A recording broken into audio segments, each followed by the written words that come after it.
everybody. Huh? Okay, we're doing this together. I freestyle things because you always do it. You still never say that beforehand, so you just... Welcome to the live recording of the beloved Dorseys podcast. We're experiencing a little bit of technical difficulties. Shh. They're trying to listen to me. Hey guys, welcome to an episode of the technical difficulties. It's me.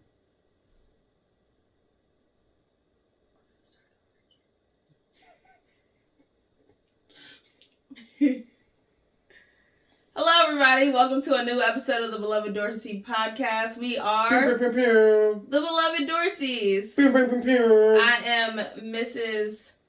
Imani Dorsey. Mr. Dorsey. Junior. Not a junior.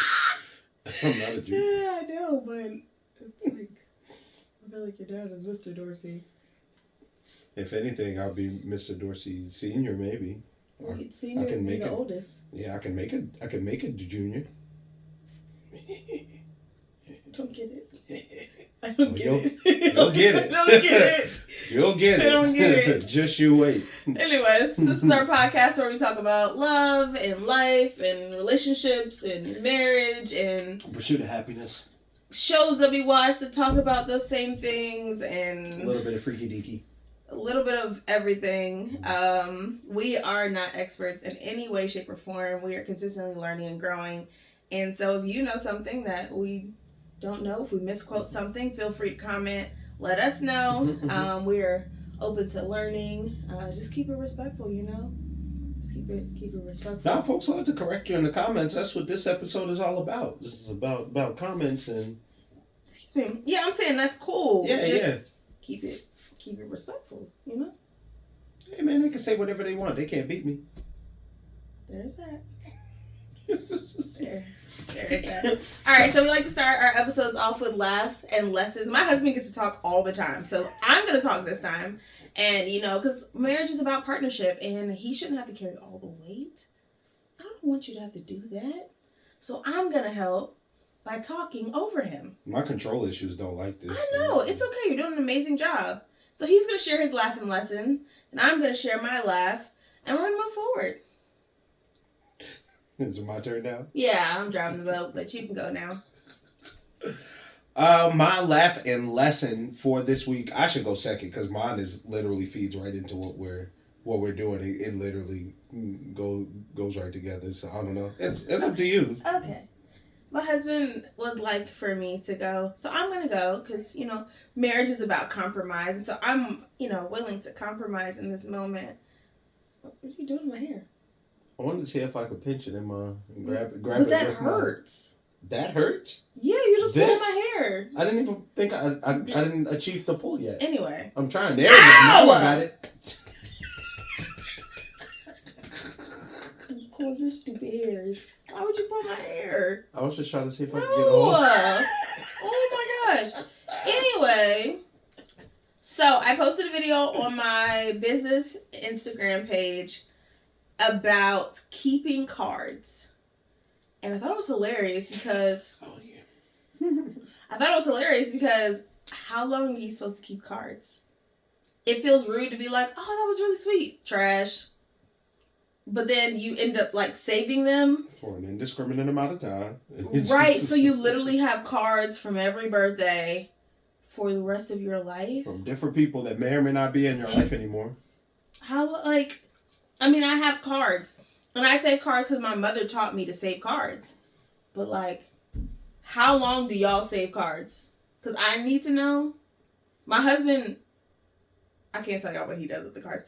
But I used to have a drawer that I don't have that drawer anymore. I don't know what happened to it, but I used to have a drawer that all the stuff went into. Yeah. And that whole little nightstand that the drawer was part of is MIA. I got thrown away. So the stuff with it.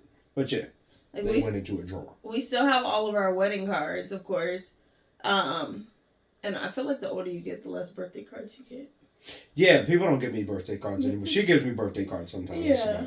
Maybe my mom. Yeah, but like... And then, okay, so when you think about how you buy cards, I feel like you don't buy the $7 card, right? You buy the $1, $2, $3 card. You write your name in it. Got love. $1 million idea. Okay. Disposable greeting cards, like this. they like you. They disintegrate after you read them, kind of like a Harry Potter, James Bond type of situation. Okay. You read it, and then it just kind of goes up into a puff of smoke. So it's just a memory, and now you don't have to worry about that awkward. How long do I keep this space? What if it's like those paper towels that you see in the videos where they put the paper towel in the water and then it reveals the message? By that time, it's already wet, so then you just throw it away because it's a wet card. And you see, now you're making waste and you're filling up the landfills. Mine, it gets rid of itself. Okay. You could just burn the card. But it's better with magic because in magic there's no like CO2 and gas and all that. So I'm going for zero carbon footprint situation here. Okay. I don't know if that's correct, but okay. Anyways, we're gonna move on to his laugh. What's your laugh? What was the laugh? That was hilarious in the video. Okay, you guys have to see the video. What's funny is that wasn't funny. Okay, you didn't even reference the video. I started off with the video. I said there was a video I posted to my Instagram story talking about keeping cards. Man, I'm talking about the Kev on Stage joint that he reposted. That was the funny. No, it's this guy, and he's having a conversation technically with himself. That's the one I saw. Is what Kev? I saw Kev. I didn't say Kev see repost. Kev. I saw the original video, and that's what I reposted to my story. Okay, yeah. And 78% of the people that responded said that they keep cards forever. And then, oh man, where'd it go? Well, while you're looking for that, so what happened in the video that she didn't tell y'all about? It's a guy, and he's playing all the parts in the video, and he gets a greeting card, and he's like, yeah. Your friend Keith. Oh, that was sweet. Nice. Of course, man. How long? I'm supposed to keep this. What? How long do you want me to keep this card in my house before I throw it out? Why are you asking me? Because I don't know if I'm supposed to keep this for the rest of my life. So that's essentially how I feel. It's like, this is such a, like, okay, my mom's card. No, I needed that. Oh. My mom's cards, my dad's cards, my grandfather's cards all had like messages in them. And my mom's cards are always like, she's going to find the card that has the, my deepest wish for you is that you prosper and I just love you and blah, blah, blah. It's always the most beautiful card. Those cards are the cards you keep.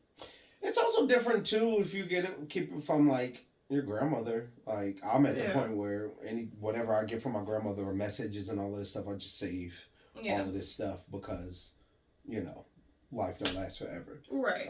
So those are a little bit different, but every friend, every card you get, congratulations. We love you. Thank you. I will put this into the drawer of the abyss. I feel bad throwing it away because I feel like that's rude, but also. Is there money? Well, thank you. No, you gotta do the open the card, the money falls, you never look down. Never break eye contact. That was so sweet. Oh my gosh, wow. Oh wow, what is that? Thank you so much. Money hates the way that I open gifts. Oh, it's so bad, she guys. It's literally fine. She's mad because I don't come in and just bust through the paper and just... It's a process. I like to open up my gift. I want to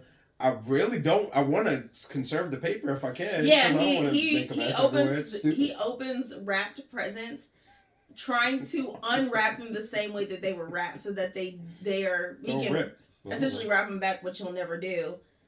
And then he gets the present. It says in a box, right? Because that's what it came in. He then opens it, takes out all the pieces, analyzes all the pieces. This is gift number 1. I'm like, babe, they're headphones. Like, just, no, but I want to see it. It's mine. It takes him like 12 hours to open 3 things. It's ridiculous to me. You're supposed to see all the things first and then play with them. But this is your life. No, I want to look at it. I want to see the things. It's weird. Anyway, 78% of you guys said that you keep cards forever. You were raised like I was raised. You're supposed to keep them forever. I want to see about these practical people. You put them in a box. That's what you do. Let me see about the practicals. 11% of the people who voted said, I put mine in piles for later. What does that mean? Those people throw their cards away later. Not in the moment. Later on down the road, they're like, I really don't need this card anymore. Trash. It's reasonable. It's more practical. Yeah. And then 11% said that day or not long after. Those people are like, oh, thank you for your kind words, trash. My favorite part of the video with this guy is his whole point is like, how long do I have to wait? He's like, can we just agree that I seen what was in the card? Mm-hmm. I'm thankful the words will live with me forever. Mm-hmm. And I can just throw it away now. Right now in front of you. It's okay, do whatever. And then he throws it away. It's like the energy shifted. See, it feels weird. It feels weird now, guys. It feels like you're judging me. Because you're a psycho who threw away the card. It's like, fine. All right, so my laughing lesson. My husband has a laughing lesson now that he wants to share. It's not about you. Sorry, relax. It's okay, you can share now. I opened it up for you. Relax. You can share it now. Come on. So my laughing lesson is also kind of ties in with the whole episode we're doing, which is the reunion. We haven't gotten to the episode yet. He's just going to share his laughing lesson. Cool. And we'll see where it goes from there. My laughing lesson was the nonsense that erupted on Twitter from the failure of Netflix's live event. Netflix. That's what were we listening to when they were just saying ridiculous stuff and we didn't understand the names? Bebenberg. Seven Kingdoms or something like that. Know. And they were listing old English townships or something, and it just sounded floobadaba doobadaba. The Yorkshire hobbidaba, hobbits hibbidaba. Anyway, Netflix, Twitter, anytime there is anything wrong in the world, Twitter is going to be the place where they are talking all the junk, all the trash. Where if we worried about World War III, Twitter is over here making World War III jokes. And it was hilarious. Do you got my favorite? Your receipts? Yes, please and thank you. Let me see. There you go. So, some of my favorite tweets. Of course, Kev on stage was in there coming through with the come through. Yeah. Y'all gotta blow the cartridge. And then it's a gif of somebody with a throwback Nintendo just blowing on the cartridge. This one was good. It says, Netflix not working got me thinking about how we didn't work. I think we should have a reunion ourselves. Love is blind, and I don't need eyes to see you in my future. Hope little bro been working on his jump shot. And there's a picture of Future. Somebody tweeted, these technical difficulties got me feeling like Brett on his wedding day, and there's a picture of Brett at the tailor waiting to get his pants fixed. Kev on stage came back again and said, but y'all take that money on time. Sure do. And will. Which somebody else tweeted the same thing, talking about they just replied to Netflix. Lower your prices. Plain and simple. Lower your prices. I want a discount. I want a discount. What's this? So this one was the after one. I'm gonna leave this to later, but yeah. One of the last ones said, me waiting on this Love is Blind, only for it to see it not working, and it's a gift for somebody putting on the clown makeup, which is what we felt like because we waited all day. We centered our entire day around this. You would have thought it was the Super Bowl or New Year's Eve, the way we had set up. We got the food ready. We was like, it's almost time. We was thinking about it. What do we have to do this weekend? This weekend. It was on the schedule. It was on the calendar. There were alarms. I did actually set a timer to make sure, we were on time before time. So did I. Dumb. Looking dumb. Wild. Looking dumb. Lesson, stay in your lane. Netflix over here trying to do live events. Somebody said it, I think it was on the Gin and Juice podcast or somewhere, something I was listening to. What an answer. The whole reason Netflix started even doing their stuff or doing on-demand television is so you didn't have to be on the schedule of TV and have to be there when TV started, their shows at their particular time. You can watch it whatever. Now they want to decide to go and switch it back up. Now that we're used to watching it whenever we want to, no, we got a live event that we're going to bring to y'all. And fumbled. Because y'all don't do this. And people still can't watch it today. There was, as of earlier today, there were still people who have not been able to access it. So we're going to try to cover everything and go over it just in case you didn't see it. Because you didn't. You missed it, but you didn't really miss much. You didn't miss it. Wasn't all it was hyped up to be. So, that being said, this episode, we are talking about... We're talking about the Love is Blind reunion. Live reunion. That wasn't live. This episode, that's what we're going to talk about, the Love is Blind. That wasn't live. Live reunion. Stop pulling my hair. So we're going to kick it off with the best of the best, the one that everybody's rooting for. We're glad they're still together, making it work. Tiff and Brett, of course. This is who they opened up with or first started talking to. Easy. Well, honestly, the first thing they did was really check in with everybody, and they looked who was sitting next to each other. It's like, yeah, y'all still married? Y'all still married? Y'all still married? So the 3 couples that are still married. Congratulations to everybody for still being married. Everybody that said yes is still married. I love that.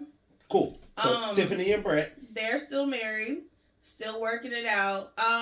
There was nothing special that they really... No, and I wonder, or I was telling Justin, I wonder if she was nervous or what, because the whole time we see her throughout the season, she's super bubbly until it got to kind of the end. Very expressive, very wearing her emotions on her face. Yeah, when she got to the end, she was a little more stressed out, and you saw her not be as expressive emotionally or whatever.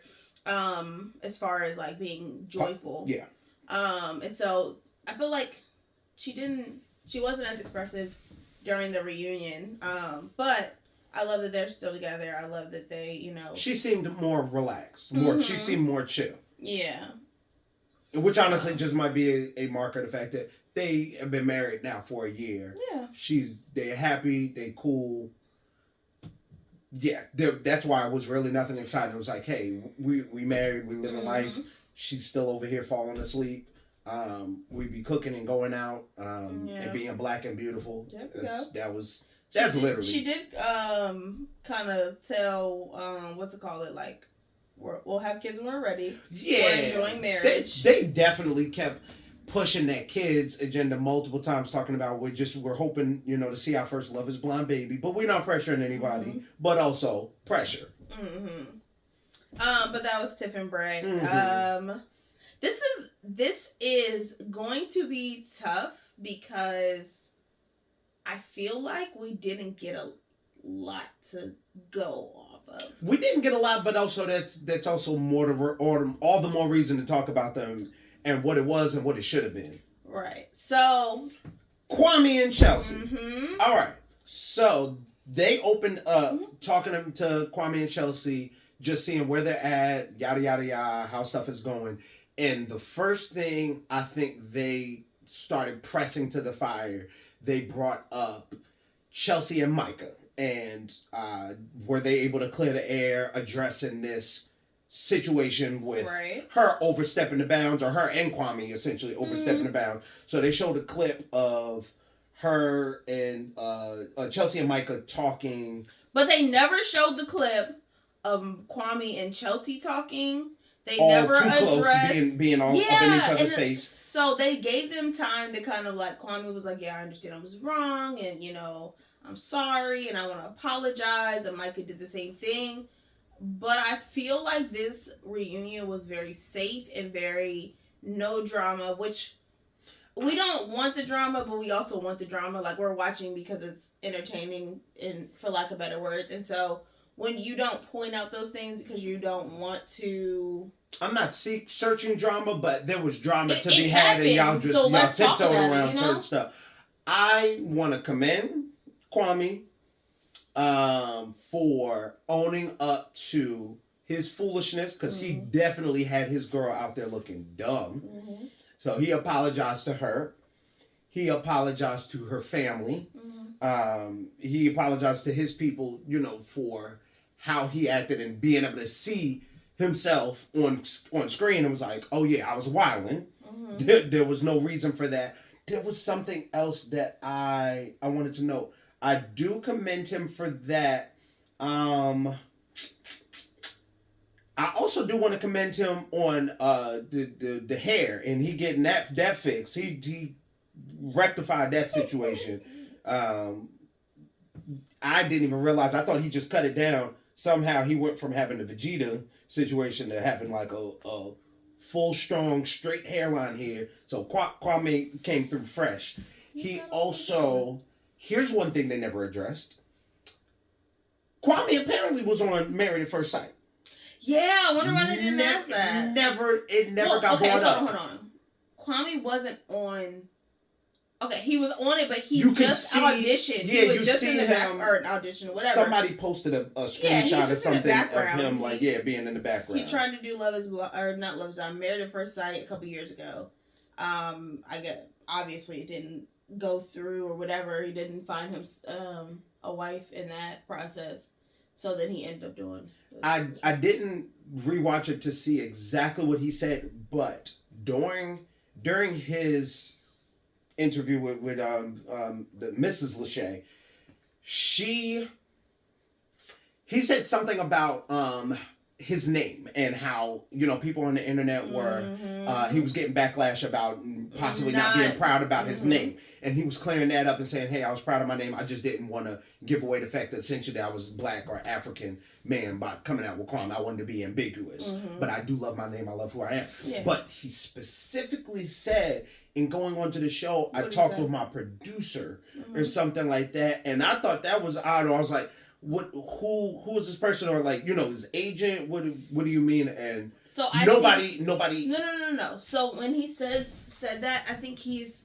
So once they pick who is, you think he was already on the show and one of the show's producers? Yes, is what he. So once they pick the 20 people, or I think it's 20. So whatever the amount of people that they pick, they then prepare them for getting ready to go into the pod. If that's what he meant, then that makes more sense. I'm sure they talked with them through, what they should and shouldn't do, and their cameras following them around. So, I think he talked to somebody on the show. Okay, here's something else I have beef with on them. More beef. Allegedly, they said. Kwame explained himself after he took accountability for being out of line, yada yada yada. Then he also said, "Well, really, I was over Micah the whole time because lies. He was all twinkly eyed and from the time they was at the pool. Twice. I'm trying not to cuss. Yeah, and at the bar when they all met up. And they was over. So but I was over her. I was actually, I had actually already decided that I was going to break up with her. But she just broke up with me first. They never showed any of those clips. They never asked him about it directly. They just kind of let him. That nigga was heartbroken. He was big butt hurt. I don't want to hear none of that. He was big butt hurt. He was big sad boy. Yes. And you're not going to sit there and get up on here because y'all a year into marriage and you are happy now and pretend like you wasn't really all up in that girl face and trying and really second guessing stuff. Because you were this close to her face and it's just like. it was the hands and it was too much. Here's my thing. Get out of here. This reunion, everybody tried to do the whole. It's been a year. It's been a year. I'm over it. We already hashed it out. It is what it is. It's done. We don't care if y'all hash it out. It wasn't a year for us. We wasn't there to hash it out. We just saw this, so we want y'all to hash it out here. Straight up. Like, what? I want to see y'all hash it out. I want to know what happened. I'm watching. I'm invested. Good for y'all that you hashed it out, but let's talk about it. Like, give us the background. You were on the show. So you knew we was gonna be in your business, so share your business. Okay, so speaking on that, somebody who wasn't ready to let it go and kind of low key wanted to smoke was Zach. So Bliss and Zach was next, and every time it was time for Zach to talk, he was like, yeah, all right, come on, we're gonna talk about it. He kept, every time he had to readjust and go into his spiel, and he felt away about a couple of people, and he let it be known how he felt. When it came to Irina, I feel like she was trying to explain, and he was like, yeah, but I hear you. That's good and all, but you really just came on this show to get famous. You really just came on this show to play. So if you didn't see it, so they go into Zach and Bliss and they open up with the "I hope you dance" and their beautiful moment, whatever, with their first dance and the song. Bobby Womack, whatever her, Leanne Womack, and I hope you dance. Dance with my parents too at the wedding. Anyway, they opened up with their moment and talk about all the beautiful things for their marriage, how the stuff going, whatever. Are you still got beef with the dad? No, y'all are best friends. Everything's good, cool. All right, let's get into the drama. So Irina, what's going on with you? And I also have an issue with, they played the clips for Irina and showing how trash she was and like being a mean girl, like literally laughing at these other women while they are in pain and turmoil because their heart got broken, their relationship didn't work out, and she's literally sitting on the other side of the kitchen wall, like snickering and laughing and doing all of this stuff. She was very, apologetic and, hey, I realized looking at that back, that's not how I want to be, and that was wrong, whatever, but also mental health, panic attacks, but also that's not an excuse, but also panic attacks, mental health. So, that was kind of with a grain of salt. She was taking accountability, but kind of trying to give a reason as to why she kind of skirting around it. And Zach was not here for it. No. Because her reasoning did not line up with all of her actions.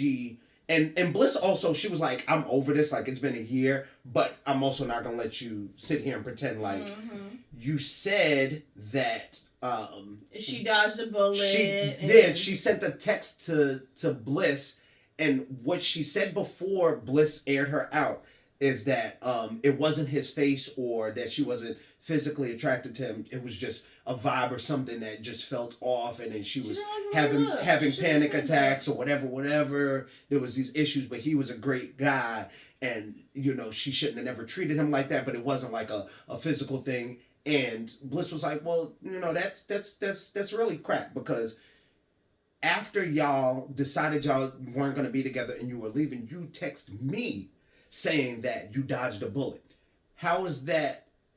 How is that going in line with thinking he's a great person, but you just didn't vibe with him? So none of them let him. And then Zach was like, honestly, I think you was on here for TV, and no matter what you say, I forgive you. But regardless what you say, I think he was on here for TV. Right. And saying my piece, I still feel away. But I'm happy with my wife. Yeah. I don't know. I also would have loved for them to ask. Again, it's just it wasn't important. That wasn't a major thing that they could have asked, but what? The whole addressing the whole she she acted really weird because she was all over me, He said to Paul, he said to Paul, he was playing up like, yeah, Irina just been all over me, man. And then all of a sudden she just stopped. Acting weird and blah, blah, blah. Bro, she's never been over you. Never did. Y'all had conversations. She wanted to be with you in the pause before she saw your face. But then she saw you and she was like, you need to heal. Get somebody ill. You're dumb. Also, don't touch me. I had an issue with the fact that they did not. They pressed Irina and questioned her and held her accountable, but in these same clips that you're seeing Irina laughing and all of this stuff, also was Micah is also over here laughing at people and being a mean girl, but she. I don't remember seeing her held to the same accountability or making the so. same, apology and saying, hey, I see how I acted, whatever. What she apologized for and said she was out of line for was her flirting and being all up in Kwame's face. That was it. And she said that was together. Yeah, she said that was disrespectful to her partner.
contingency. Yeah. You don't deserve my love, this gift, and then he got a round of applause from the audience because they agree. She should have gave the ring back. What's something else? I think the issue I have is you didn't give the ring back and you still have it. Yeah, like it'd be different if you were like, weird. Oh, I'm gonna sell it. I'm gonna come up from whatever it costs. But weird. You still have it with your boyfriend. That's not the person that gave it to you. Josh and her moved in. They got a doll together. They live together. Mm-hmm. That's interesting. Very. But also in the clips that they played back, they went and played back their love story, Josh and Jackie, now because that's the narrative and that's the couple. And in one of their dates, she called Marshall soft to him. Like, I'm like, girl, that's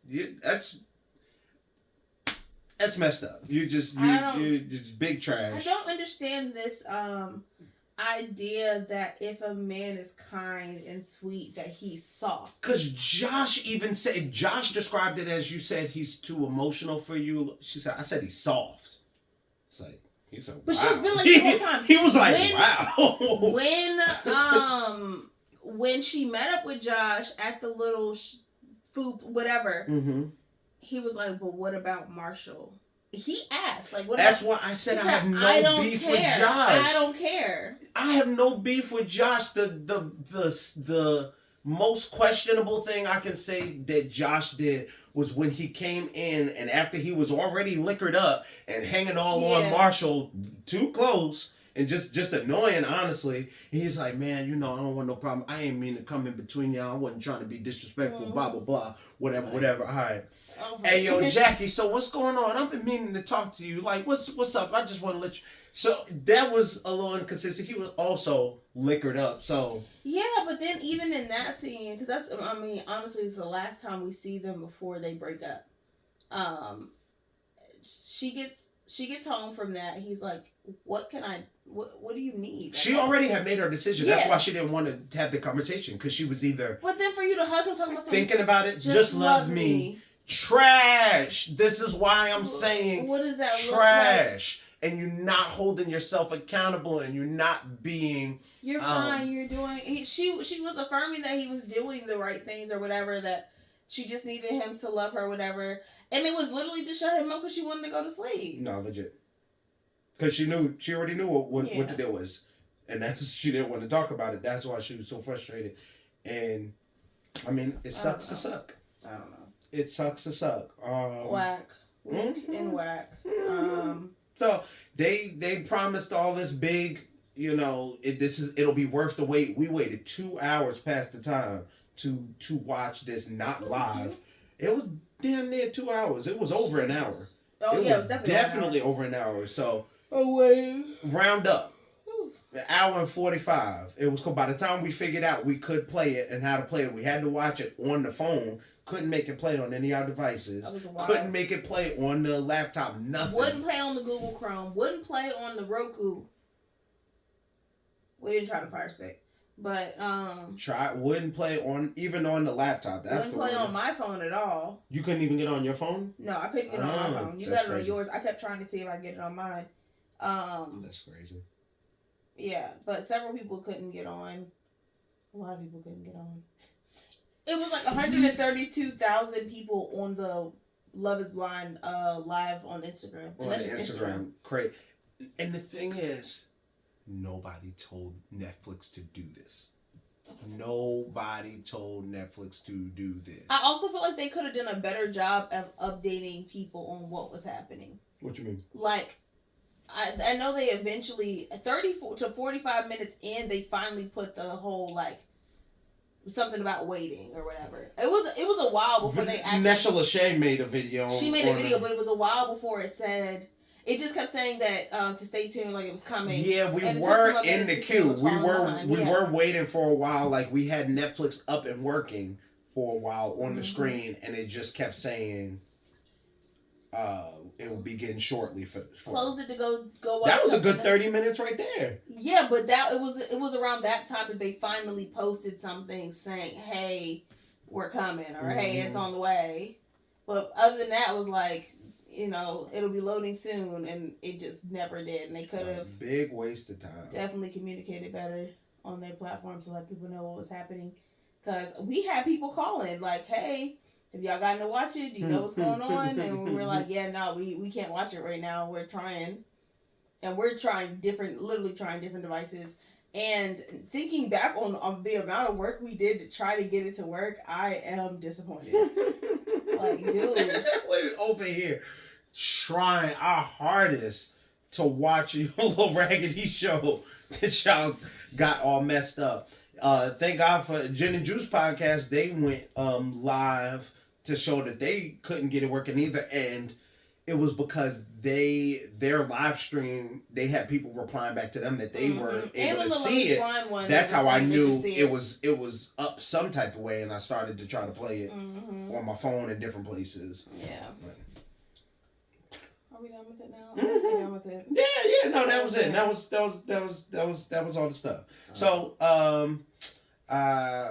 before we get out of here, we always like to share a date idea or a way to connect with your partner. And so the one that we chose for this week is to support your partner's business or something that they love to do, whether it is a sport, whether it is their business, whether it is art, whether it is whatever it is, but that you support it and find out more about it and learn about it and figure out a way to help them feel like, hey, I love that for you, So I don't know. We were vending this past Saturday in downtown Center City Park, and it was just really nice to go out and do business. And sometimes I have some social anxiety, and my social battery runs out really quick, and sometimes I just don't feel like talking. It's not always consistent. It's not always consistent. But if I overthink it or I'm anxious about it, I have a hard time.